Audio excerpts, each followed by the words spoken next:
अक्षय कुमार वो बॉलीवुड एक्टर हैं जिन्हें किसी इंट्रोडक्शन की जरूरत नहीं है। 1987 में अपने करियर की शुरुआत आज मूवी से करके उन्होंने अपने करियर में 150 से ज्यादा फिल्में करी हैं। अपने 37 इयर्स के करियर में वो इंडिया के टॉप एक्टर्स में शामिल हुए हैं और ना जाने कितने अवार्ड से नवाजे गए हैं। एक ए-लिस्टर बॉलीवुड एक्टर बनके उन्होंने पैसा और फेम दोनों बहुत कमाया है। अपनी मेहनत और काबिलियत से उन्होंने अपने आप को one of the most versatile actors की तरह प्रेजेंट करा है जनता के सामने। कॉमेडी हो या एक्शन, ड्रामा हो या थ्रिलर, ऐसा कोई जॉनरा नहीं है जहां अक्षय कुमार ने अपनी स्किल से अपने आप को one of the finest actors in the country की तरह ना प्रेजेंट करा हो। और इसी वजह से उन्हें one of the most talented actors में से एक माना जाता है। भले ही कुछ एक्टर्स का स्टारडम उनसे ज्यादा हो, जैसे शाहरुख या सलमान खान, पर जब बात स्किल्स और वर्सेटैलिटी की आती है तो कोई भी ए-लिस्टर बॉलीवुड एक्टर नहीं है जो उनके पास भी आ सके। और अपनी इन्हीं स्किल्स की बदौलत उन्होंने जनता को न जाने कितनी ऐसे फिल्में दी हैं जो सिर्फ जनता की फैन फेवरेट ही नहीं बल्कि एक कंफर्ट मूवी की तरह उनकी लाइफ का पार्ट बन गई है। जब भी तुम्हारा मूड खराब होता होगा या तुम लो फील करते होगे तो अपना मूड ठीक करने के लिए तुम अपनी फेवरेट मूवीज देखते होगे। एंड आई एम श्योर तुम्हारी इन फेवरेट मूवीज में अक्षय कुमार की कोई ना कोई मूवी तो जरूर होगी। जनता की लाइफ में ये स्टेटस अचीव कर पाना जहां पे आप उनका दुख दूर कर रहे हो, ये स्टेटस बहुत ही कम एक्टर्स ने अचीव करा है। और इसी वजह से आज के टाइम पे भी अक्षय कुमार के न जाने कितने करोड़ों फैंस हैं जो उनसे इतना प्यार करते हैं। पर आज के टाइम पे उनके करियर की ऐसी हालत देखकर सिर्फ एक ही सवाल उठता है, अगर लोग उनसे इतना प्यार करते हैं तो थिएटर्स में उनकी मूवी देखने क्यों नहीं जा रहे? क्यों जनता के ना सपोर्ट दिखाने की वजह से अक्षय कुमार की back to back movies flop हो रही हैं? कुछ दिनों पहले अक्षय कुमार की खेल खेल में रिलीज हुई एंड एज एक्सपेक्टेड वो मूवी भी फ्लॉप हो गई। और स्त्री 2 की कामयाबी के तूफान में खेल खेल में मिट्टी में मिल गई और बुरी तरीके से फ्लॉप हो गई। पर इससे पहले भी अक्षय कुमार की बहुत फिल्में रिलीज हुई हैं जिन्हें कोई मेजर कंपटीशन फेस नहीं करना पड़ा, लेकिन फिर भी वो मूवीज फ्लॉप हो गई। बेसिकली 2020 के बाद से अक्षय कुमार के करियर का बुरा फेज शुरू हो गया था जहां उनकी मूवी लाइन से फ्लॉप हो रही थी। 2020 से उनकी अभी तक 15 फिल्में रिलीज हुई हैं जिनमें सिर्फ 2 हिट हुई हैं, एक सूर्यवंशी और दूसरी ओ माय गॉड 2।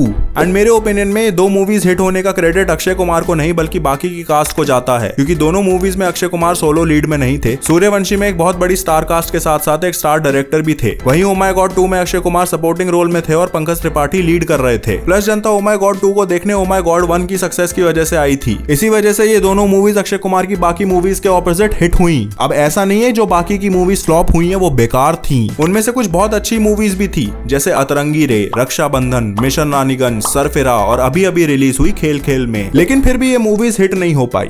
ऐसा क्यों?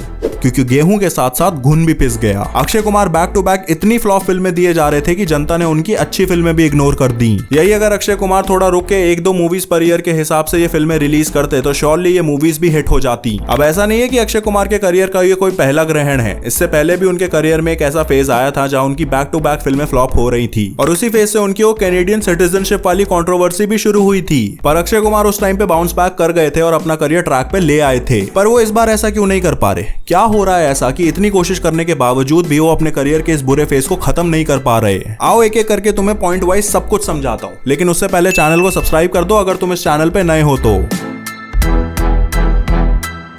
सबसे बड़ी और सबसे इंपॉर्टेंट मिस्टेक जो अक्षय कुमार कर रहे हैं वो है back to back movies release करना। देखो, जब कोई भी चीज हद से ज्यादा अवेलेबल हो जाती है तो कोई भी उसकी वैल्यू नहीं करता। Same goes with Akshay Kumar movies. आप हर दूसरे महीने एक मूवी रिलीज कर रहे हो जिसकी वजह से आपकी वैल्यू गिर रही है जनता के सामने। ऐसे back to back movies release करने की वजह से जनता के अंदर ये परसेप्शन आ गया है कि यार इसकी तो हर दूसरे महीने मूवी आ जाती है, कौन जाए इसकी मूवी थिएटर में देखने, OTT पे आएगी तब देख लेंगे। और अगर किसी ए-लिस्टर एक्टर की ऐसी इमेज बन जाए जनता के सामने तो समझ जाओ उसका करियर बहुत खतरे में है। इसके ऊपर से ए-लिस्टर एक्टर होने का टैग भी हट सकता है उसके सर से।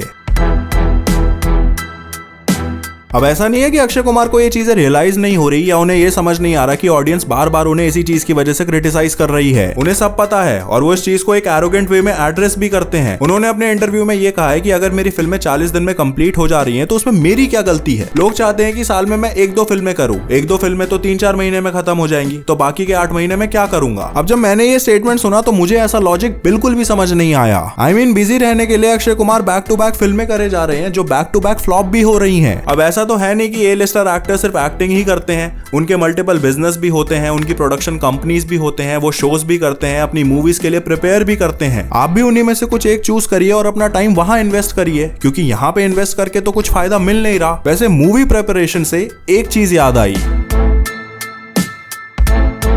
क्वालिटी की जगह क्वांटिटी चुनने में अक्षय कुमार ने एक चीज तो बिल्कुल छोड़ ही दी है और वो है अपनी मूवीज के लिए और अपने रोल्स के लिए सीरियस होना। वो अब मूवीज नहीं कर रहे, वो अब मूवीज निपटा रहे हैं जल्दबाजी में बिना किसी सीरियसनेस के। जब 300 करोड़ में बनने वाली सम्राट पृथ्वीराज मूवी सिर्फ 90 करोड़ कमा के फ्लॉप हुई, तब मूवी के डायरेक्टर और प्रोड्यूसर दोनों ने अक्षय कुमार को ब्लेम किया मूवी के फेलियर के लिए, जो कि एक्चुअल में सही भी है। डायरेक्टर चंद्रप्रकाश द्विवेदी ने यह ब्लेम डाला अक्षय कुमार पे कि वो अपने काम के लिए बिल्कुल भी सीरियस नहीं है, उन्हें सिर्फ जल्दी जल्दी मूवी निपटानी है और दूसरी मूवी शुरू करनी है। उन्होंने ये तक बताया कि अक्षय कुमार ने असली मूंछ तक उगाने के लिए मना कर दिया था सम्राट पृथ्वीराज के रोल के लिए। जरा सोचो, जो इंसान 150 करोड़ रुपए चार्ज करता है एक मूवी के लिए, वो मूंछ उगाने तक के लिए रेडी नहीं है अपने रोल के लिए। अब खुद ही समझ जाओ अक्षय कुमार कितना सीरियस रहते होंगे अपनी मूवीज के लिए। लेकिन आखिरी में सबसे बड़े जिम्मेदार तो वही लोग हैं जो ये सब कुछ जानने के बाद भी अक्षय कुमार को अपनी फिल्मों में लेते हैं और 150 करोड़ उन पे बर्बाद करते हैं। अब अक्षय कुमार को आगे से ही प्रोड्यूसर इतने पैसे दे रहे हैं तो सामने से क्यों मना करेंगे, फिर चाहे उनकी स्टार वैल्यू कितनी ही कम क्यों ना हो रही हो इससे। इकोनॉमिक्स में एक बहुत ही इंटरेस्टिंग कॉन्सेप्ट है, उसकी डेफिनेशन देने से पहले मैं उसका एक एग्जांपल देता हूं, समझने में आसानी होगी। सपोज करो तुम्हारा फेवरेट स्ट्रीट फूड है मोमोज। अब एक प्लेट मोमोज में 10 पीसेस आते हैं, तो जो सैटिस्फैक्शन और जो मजा तुम्हें पहला मोमोज खाने में आएगा, वही सेम लेवल का सैटिस्फैक्शन और मजा तुम्हें आखिरी मोमोज को खाने में नहीं आएगा। और यही law of diminishing marginal utility भी कहता है that with every unit consume the amount of satisfaction also decreases by 1 unit. अब मैं तुम्हें रोज मोमोज खिलाऊं तो तुम्हें भी खाने में मजा नहीं आएगा और तुम उसे एंजॉय नहीं करोगे, and eventually you will start hating those momos, क्योंकि तुम्हारे लिए वो इतना अबंडेंस में अवेलेबल हैं। और अगर इसी जगह मैं तुम्हें महीने में एक बार मोमोज खिलाऊं तो तुम उसे एंजॉय भी करोगे और तुम उसकी वैल्यू भी करोगे। Same goes with Akshay Kumar movies. Akshay Kumar back to back इतनी फिल्में दिए जा रहे हैं कि लोग अब उनसे बोर हो चुके हैं, वो उनकी अब फिल्में देखना ही नहीं चाह रहे, फिर चाहे वो कितनी ही अच्छी क्यों ना हो। अब अगर यही अक्षय कुमार साल में 5-6 फिल्में करने की जगह सिर्फ 1-2 फिल्में करें तो लोग उनकी मूवीज देखने भी जाएंगे, क्योंकि एक गैप आ जाने की वजह से ऑडियंस उनकी मूवी अब देखना चाहेगी, वो अक्षय कुमार को बड़े पर्दे पे मिस करेगी। अरे ऑडियंस को आपको एक बार तो मिस करने दो, जब उनके अंदर वो फीलिंग आएगी कि बड़े दिन हो गए यार अक्षय कुमार की कोई मूवी नहीं आई, और तब जब आपकी कोई मूवी रिलीज होगी तब जनता उसे देखने भी जाएगी, फिर चाहे वो मूवी मीडियोकर ही क्यों ना हो। और वही प्रेजेंट डे सिनेरियो में जनता आपके हद से ज्यादा मूवीज डिलीवर करने की वजह से आपको मिस ही नहीं कर रही। मिस तो तब करेगी जब आप थोड़ा टाइम गायब हो गए, आप तो हर दूसरे महीने एक मूवी लेकर आ रहे हो और वो मूवीज कोई देख भी नहीं रहा, फिर चाहे वो कितनी ही अच्छी क्यों ना हो। पर अक्षय कुमार ये बात समझ कर भी इग्नोर कर रहे हैं और सिर्फ 5-6 फिल्में कर करके पैसा छापने में लगे हुए हैं, बिना एक बार भी सोचे कि इससे उनके स्टार स्टेटस पे कितना नेगेटिव असर पड़ेगा।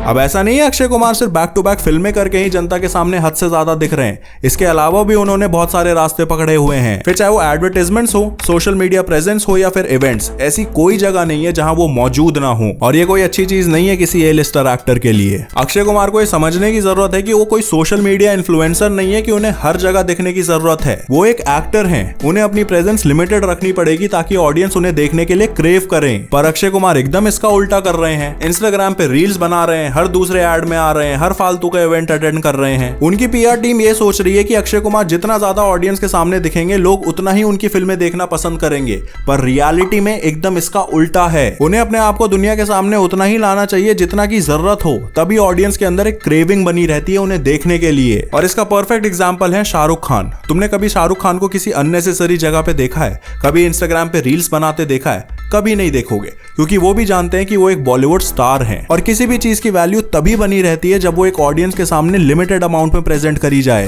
पर यहाँ अक्षय कुमार एकदम उसका उल्टा कर रहे हैं। अब शाहरुख खान की बात निकल गई है तो उनका एग्जाम्पल ले ही लेते हैं।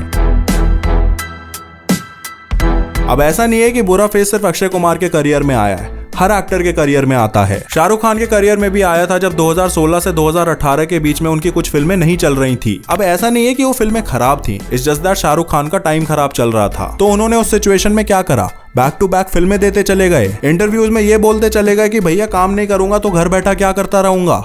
नहीं, उन्होंने ऐसा कुछ भी नहीं किया, बल्कि उन्होंने एक बहुत ही स्मार्ट मूव किया और अपने बॉलीवुड करियर से ब्रेक लिया। एक ब्लॉकबस्टर मूवी को चुना अपने कमबैक करने के लिए, उसके लिए तैयारी करी और ऑडियंस के अंदर एक भूख जगाई शाहरुख खान को दोबारा बड़े पर्दे पे देखने के लिए। हालांकि वो मूवी कोई एक्स्ट्राऑर्डिनरी नहीं थी, पर वो कमबैक का प्लान बहुत एक्स्ट्राऑर्डिनरी था और उसकी वजह से हुआ क्या? 106 करोड़ की ओपनिंग ली उस मूवी ने, जिसमें 70 करोड़ इंडिया से आए और बाकी ओवरसीज, और मूवी का लाइफ टाइम बिजनेस 1000 करोड़ के पार था। 70 करोड़ का अगर अक्षय कुमार की कोई मूवी लाइफ टाइम बिजनेस कर लेना तो उसे आज के टाइम पे हिट माना जाता है। अक्षय कुमार की ये हालत हो गई है। अब 1000 करोड़ तो शायद 2020 से अभी तक उनकी सारी फिल्मों ने मिलाकर भी नहीं कमाया होगा जो शाहरुख खान अपनी एक मूवी से कमा गए। फिर बोल रहा हूँ, पठान बहुत ही एवरेज मूवी थी, पर शाहरुख खान का जो कमबैक का प्लान ऑफ एक्शन था वो बहुत ही कमाल का था। और आज अक्षय कुमार को इसी चीज की जरूरत है। बट आई एम श्योर वो इतने इग्नोरेंट हो चुके हैं कि वो कभी कोई ऐसा स्टेप नहीं लेंगे अपने स्टारडम को बचाने के लिए, फिर चाहे इसके लिए उन्हें अपना करियर ही क्यों ना बर्बाद कर देना पड़े। अब तुम कमेंट्स में बताओ, क्या अक्षय कुमार को शाहरुख खान का प्लान फॉलो करना चाहिए अपने एक स्ट्रॉन्ग कमबैक के लिए?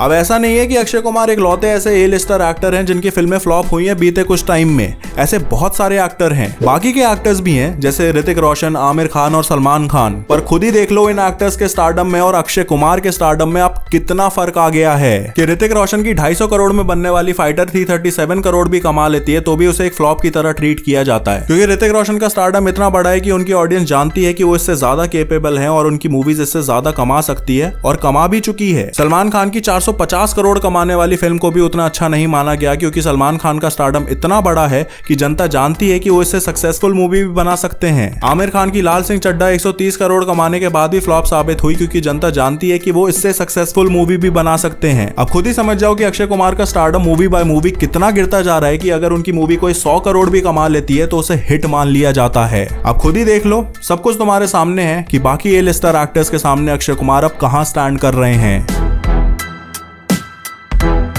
अब ऐसा नहीं है कि जो कुछ भी हो रहा है उसके लिए कोई और जिम्मेदार है, इस सब के जिम्मेदार अक्षय कुमार खुद हैं और ये बात अक्षय कुमार खुद भी एडमिट करते हैं। वो अपनी गलती मान रहे हैं, पर इससे ज्यादा इंपॉर्टेंट एक बात और है कि क्या वो अपनी गलती सुधार रहे हैं? नहीं, वो सब कुछ समझ कर भी कुछ नहीं समझ रहे कि ऐसे ही बैक टू बैक अगर फिल्में देकर वो बैक टू बैक ऑडियंस के सामने आते रहे तो उनके लिए चीजें बद से बदतर होती जाएंगी। कुछ अच्छी खासी मूवीज जो अक्षय कुमार के ओवर एक्सपोजर की वजह से नहीं चली, सेम सिचुएशन उनके आने वाले मेजर प्रोजेक्ट्स के साथ भी ना हो जाए, जिसमें ऑडियंस की कुछ फेवरेट्स भी हैं जैसे jolly LLB 3, welcome to the jungle and Hera Pheri 3। Audience दिल से चाहती है कि अक्षय कुमार दोबारा एक स्ट्रॉन्ग कमबैक करे, क्योंकि उन्होंने ऑडियंस को ऐसी ऐसी फिल्में दी हैं जो ऑडियंस के दिल के बहुत करीब हैं, और इसी बात के लिए जनता अक्षय कुमार की दिल से रिस्पेक्ट भी करती है और उन्हें बहुत प्यार भी करती है। पर इसके बावजूद भी जनता के हाथ में नहीं है अक्षय कुमार का कमबैक, वो सिर्फ अक्षय कुमार के ही हाथ में है। अगर आने वाले टाइम पे उन्होंने अपनी गलतियां नहीं सुधारी तो अपना करियर और अपनी लेगेसी दोनों बर्बाद कर देंगे, और कमिंग जनरेशंस उन्हें एक सुपरस्टार की तरह नहीं बल्कि जस्ट अनदर बॉलीवुड एक्टर की तरह ही याद रखेगी। एंड आई होप हमारे खिलाड़ी कुमार के साथ ऐसा ना हो। वीडियो पसंद आई होगी तो इसे लाइक करके अपने सोशल मीडिया पे शेयर कर देना। मिलते हैं अगली वीडियो में।